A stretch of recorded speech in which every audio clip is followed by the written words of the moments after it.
আসসালামু আলাইকুম বন্ধুরা, কেমন আছেন সবাই? আশা করি সবাই ভালো আছেন, সুস্থ আছেন। আলহামদুলিল্লাহ, আমরাও খুব ভালো আছি, সুস্থ আছি। সোনালি রান্নাঘর উইথ ভিলেজ ফুড চ্যানেলে আপনাদের প্রত্যেককে স্বাগত জানাই। আজকে আমি একদম নতুন ধরনের রেসিপি নিয়ে এসেছি। এই রেসিপিটা তৈরি করতে আমাকে অনেক সমস্যার সম্মুখীন হতে হয়েছে।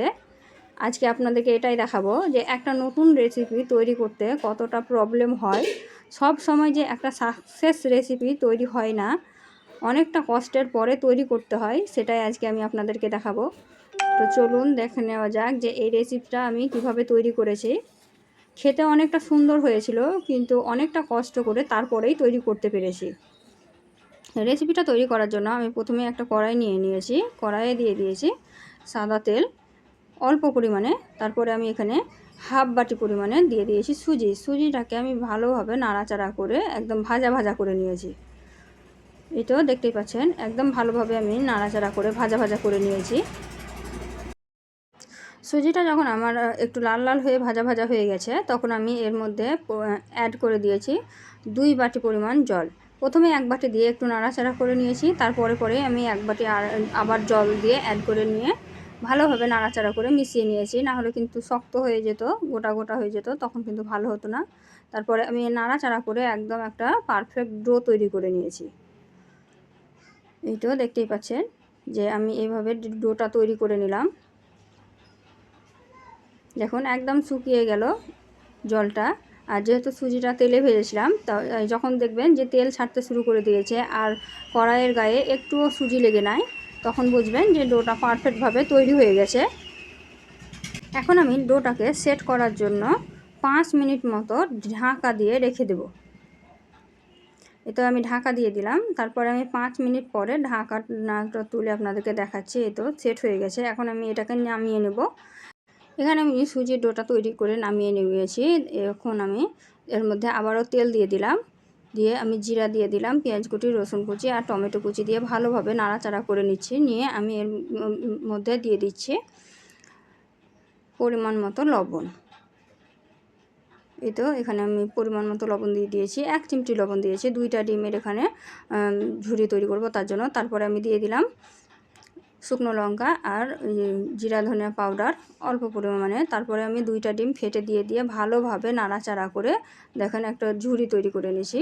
এই ডিমের পুরটা আমি তৈরি করে সাইডে রেখে দিয়েছি। এখন আমি সুজিটাকে হাত দিয়ে ভালোভাবে মেখে একটা সফট ডো তৈরি করে নেব। তো তার জন্য আমি হাতের তলায় আগে তেল নিয়ে নিয়েছি একটু, তাহলে সুজিটা হাতে লাগবে না। ডোটা তৈরি করার সময় আমি দিয়ে দিলাম সাদা তিল আর দিয়ে দিয়েছিলাম লবণ আর লঙ্কা গুঁড়ো দিয়ে আবারও ভালোভাবে হাত দিয়ে মধ্যে ডোটা তৈরি করে নিয়েছি ভালোভাবে। ডোটা খুব সুন্দরভাবে তৈরি হয়ে গেছে। এখন আমি ছোট ছোট করে লিচি কেটে নিচ্ছি। নিয়ে এভাবে চ্যাপটা চ্যাপটা করে এখন আমি ডিমের পুরটা ভরে দেব, দিয়ে মুখটা বন্ধ করে দেবো। তার জন্য আমি আরেকটু সুজি নিয়ে নিলাম। এইভাবে হাত দিয়ে চেপে চেপে কিন্তু আমি গোল গোল করে ভালোভাবে একদম হাত দিয়ে চেপে চেপে বসিয়ে একটা দেখেন তৈরি করে নিলাম। এই তো দেখুন কত সুন্দরভাবে তৈরি হয়ে গেল। এইভাবে আমি সবগুলো তৈরি করে নেব একে একে, ডিমের পুরগুলো ভরে ভরে। দেখেই বুঝতে পারছেন যে কতটা টেস্টি একটা রেসিপি হতে চলেছে। দেখুন এই তো আমি দেখতে দেখতে আর একটা তৈরি করে নিলাম। একই প্রসেসে আমি সবগুলো তৈরি করে নিয়েছি। আর এগুলো দেখতে যাতে খুবই সুন্দর লাগে, তার জন্য আমি একটা ঠিপি নিয়েছি, দিয়ে তারপরে এইভাবে একটা ডিজাইন করে দিচ্ছি। দেখুন এইভাবে আপনারা ডিজাইনটা করে নেবেন, চাইলে করতে পারেন, না হলে নাও করতে পারেন। এভাবে করে নিয়ে আমি দেখুন সবগুলো একে একে করে নিলাম। এই তো ঝটপট আমি ডিজাইনগুলো তৈরি করে নিলাম। এখন এগুলোকে ভালোভাবে তেলে আপনাকে ছেঁকে নিতে হবে। এই তো তৈরি হয়ে গেছে, তৈরি করে রেখে দিয়েছি। দেখুন কত সুন্দর লাগছে। এখন আমি এগুলোকে ভাজবো। ভাজার জন্য আমি কড়াইয়ে দিয়ে দিয়েছি তেল। তেলটা গরম হয়ে গেছে, একটা দিয়েও দিয়েছি। এখন আমি একে একে ওইগুলো দিয়ে দেব। এটা হিট তেলেই দিয়েছি যাতে সুজিটা সাইড থেকে খুলে না যায়, তার জন্য। দিয়ে আমি ভালোভাবে ভাজা ভাজা করতে লাগলাম। তার মধ্যে এইখানেই হলো আসল সমস্যা। দেখুন কেমন সাইড থেকে খুলে খুলে যাচ্ছে, সব সুজি খুলে গেল। তার জন্য আমি কড়াই থেকে তুলে নিয়েছি। দেখুন এখানে হয়ে গেল সমস্যা। নতুন রেসিপি তৈরি করতে একদম সব বরবাদ হয়ে গেল। কিন্তু এত কিছু করার পরে যদি নষ্ট হয়ে যায় তো কতটা খারাপ লাগে। তার জন্য আমি দেখলাম যে এত সব কিছু নষ্ট না করে আমি এই দিয়ে আবার নতুন কিছু তৈরি করার চেষ্টা করি। তার জন্য আমি এগুলোকে ভালোভাবে ভেঙে দিলাম, দিয়ে আমি এর মধ্যে দিয়ে দিলাম 2 বাটি ময়দা, দিয়ে ভালোভাবে হাত দিয়ে চটকে চটকে মেখে আবারও একটা ডো তৈরি করে নিলাম।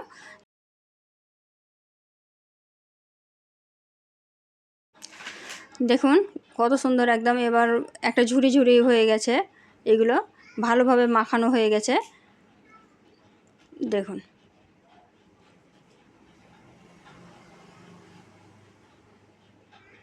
এই তো একটা ডো তৈরি করে নিলাম। এখন আমি এগুলোকে নিমকি তৈরি করার একটা খাপে ভরে এভাবে ডিজাইন করে দিলাম, চেপে চেপে চেপে চেপে। দেখতেই পাচ্ছেন এই তো আমি খুব স্পিডে দেখিয়েছি, কারণ ভিডিওটা অনেকটা বড় হয়ে গেছিলো তার জন্য। এই তো আমার 4টা তৈরি হয়ে গেছে। এখন আমি এগুলোকে তেলে ভেজে দেখাচ্ছি। এগুলো কিন্তু খেতে খুব টেস্টি হয়েছিল, একদম ক্রিস্পি হয়েছিল। কিন্তু জানি যে কেউ তৈরি করতে চাইবেন না, কারণ যতটা ঝামেলা হয়। কিন্তু এগুলো যদি আপনারা তৈরি করতে চান তাহলে অত ঝামেলা না করে সুজিটাকে যখন একটা খামির তৈরি করবেন সুজির, তখন নামিয়ে আপনারা ডাইরেক্ট ময়দা দিয়ে ভালোভাবে মেখে দিবেন, তাহলেই কিন্তু এত সুন্দর একদম ক্রিস্পি একটা নাস্তা তৈরি হয়ে যাবে। আর ডিমের পুর ভরাও হবে। তো আমার প্রথমটা একটু ভুল হয়েছিল, তার জন্যই এত খাটনি হয়েছে। এই তো এখন আমি এগুলোকে ভেজে দেখাচ্ছি। তেলটা আমি হাই হিট করে নিয়েছি, তারপরেই কিন্তু আমি এগুলো দিয়েছি ভাজার জন্য, কারণ প্রথমগুলো যেহেতু ভেঙে গেছিলো তার জন্য আমি রিস্ক নেইনি। এই তো দিয়ে আমি ভালোভাবে ভেজে নিচ্ছি, কিন্তু এখন কিন্তু ঝরে যাচ্ছে না। তার জন্য আমি তেলটা একটু আঁচটা একটু কমিয়ে দিলাম, যাতে ভিতর থেকে ভালোভাবে হয় আর ক্রিস্পি হয়। তার জন্য এদিকে আমি একদিকে ভাজছি আর একদিকে তৈরি করে নিচ্ছি।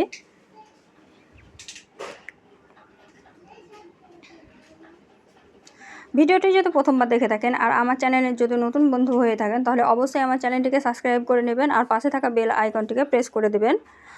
আর আমার ভিডিও যদি ভালো লেগে থাকে তবে অবশ্যই একটা লাইক করে দিবেন আর শেয়ার করে দিবেন, আর কমেন্টে জানাবেন যে আপনার ভিডিওটি কোথা থেকে দেখছেন। প্রথমে আমি যেই 4টা দিয়েছিলাম সেগুলো কিন্তু লাল লালভাবে হয়ে গেছে, তাই আমি তুলে রেখে দিলাম। এখন আমি পরেরগুলো ভেজে নিচ্ছি, আবারও যেগুলো ছিল সেগুলো আবার দিয়ে দিলাম, দিয়ে আমি সবগুলো ভেজে নিয়ে তুলে প্লেটে দেখাচ্ছি। দেখুন কত সুন্দর লাগছে, খেতেও কিন্তু দুর্দান্ত হয়েছিল। তো চেষ্টা করতে পারেন বাড়িতে, দেখতে পারেন যে কেমন হয়। আমাকে কিন্তু ভালোই লেগেছিল খেতে। এত মেহনত করা, এত কিছু করার পরেও যে এত সুন্দর একটা রেসিপি তৈরি করতে পেরেছিলাম, এটাই অনেক। যেহেতু জিনিসগুলোও নষ্ট হয়নি আর খাওয়ার মতো একটা জিনিস তৈরি করতে পেরেছি। তো যদি ভালো লেগে থাকে তাহলে অবশ্যই লাইক করে দেবেন আর কমেন্টে জানাবেন যে আপনাদেরকে রেসিপিটা কেমন লাগলো আর আপনাদের সঙ্গেও এরকম হয়েছে কি না। তো এখন আমি বিদায় নিচ্ছি, দেখা হবে এই ধরনেরই অন্য কোনো রেসিপি নিয়ে অন্য কোনো ভিডিওতে। ততক্ষণ সবাই ভালো থাকবেন, সুস্থ থাকবেন। খোদা হাফেজ।